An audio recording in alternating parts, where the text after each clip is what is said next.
অ্যাসোসিয়েশনের পক্ষ থেকে আগরতলা প্রেস ক্লাবে সাংবাদিক সম্মেলন।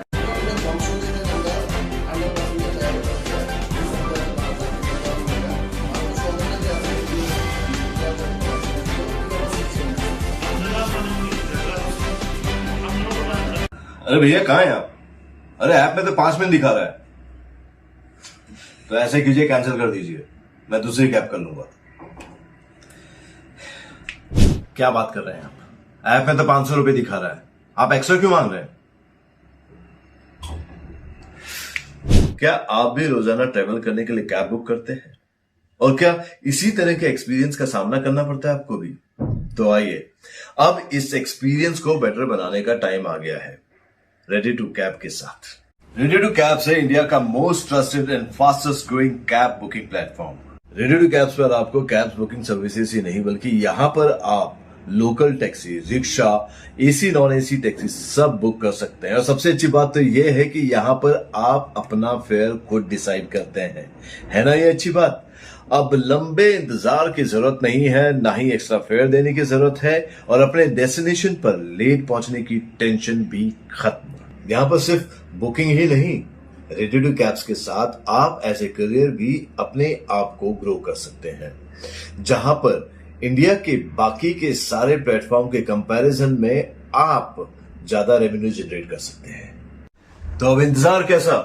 बनाओ अपने कैब बुकिंग एक्सपीरियंस को बेटर रेडी टू कैब्स के साथ। आप इस ऐप को डाउनलोड कर सकते हैं प्ले स्टोर से या फिर ऐप स्टोर से, या फिर स्क्रीन पर नीचे दिए गए नंबर पर कॉन्टैक्ट कीजिए।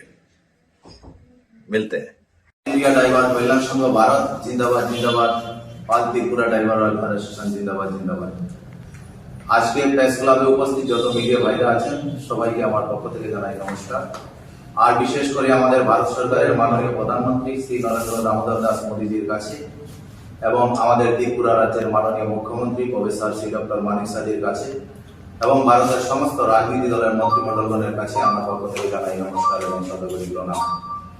আজকে আমাদের অল ইন্ডিয়া ড্রাইভার কল্যাণ সংঘ ভারতের পক্ষ থেকে আমরা যে এখানে প্রেস ক্লাবে মিটিং করতে এসেছি, এটার মূল উদ্দেশ্য হলো যে আমাদের ড্রাইভারদের উপর যেভাবে আমাদের নর্থ ইস্টে যেভাবে আমাদের ত্রিপুরা থেকে আমরা যখন গুয়াহাটিতে যাই আসার সময় যে মেঘালয় যেভাবে আমাদের উপর হেনস্থা চলে বা পুলিশরা দিন দাহারে রাস্তায় দাঁড়িয়ে যে আমাদের কাছ থেকে এন্ট্রি ফিস লয়, এটার প্রতি আমরা সরকারের কাছে বিশেষভাবে আহ্বান রাখছি যে এগুলো বন্ধ করুন, না হলে আমাদের চলার অনেক অসুবিধা হয়।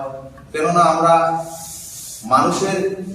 মানুষের সমস্ত নিত্য প্রয়োজনীয় জিনিস এক স্টেট থেকে অন্য স্টেটে পাহাড় পর্বত নদী নালা হয়ে দিন রাত 24 ঘন্টা মানুষের সেবায় লিপ্ত আছি, তারপরেও আমাদের উপর যেভাবে আক্রমণ নির্যাতন চলে।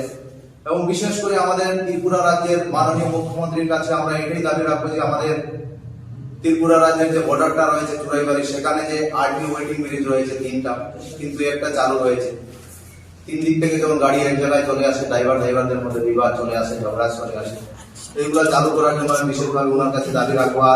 আরো একটা দাবি হলো যে যতই ধার্মিক অনুষ্ঠান হয় আমাদের, আমি একজন সনাতন ধর্মীয় লোক, কিন্তু যত ধার্মিক অনুষ্ঠান হয় সব কিছুতে যে রাজ্য রাজমার্গে দাঁড়িয়ে ড্রাইভারদের উপর যেভাবে জুলুম চালাচ্ছে এটার জন্য আমি জোর হাত করে গত দুর্গাপূজার সময় আমাদের মাননীয় মুখ্যমন্ত্রী বলেছিলেন যে রাস্তায় দাঁড়া করে গাড়ি পূজার নামে চাঁদা নেওয়াটা সেটা একদম বেআইনি।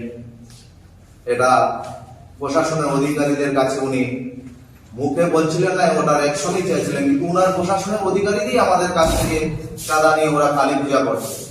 তাই আমি ওনার কাছে বিশেষভাবে এবং আমাদের পরিবহন মন্ত্রী শ্রী সুশান্ত চৌধুরীর কাছে জোরহাত করে আমি নিবেদন রাখছি যে এইগুলা জিনিস আপনি একটু নজর দেন আর এগুলা দিন বন্ধ করেন, তাহলে আমরা ড্রাইভাররা চলা অনেক অসুবিধা হচ্ছে। এটা আমি জোরহাত করে আপনাদের কাছে এইটাই দাবি রাখছি আমাদের ড্রাইভার সমাজ। এই বলে আমি আমার বক্তব্য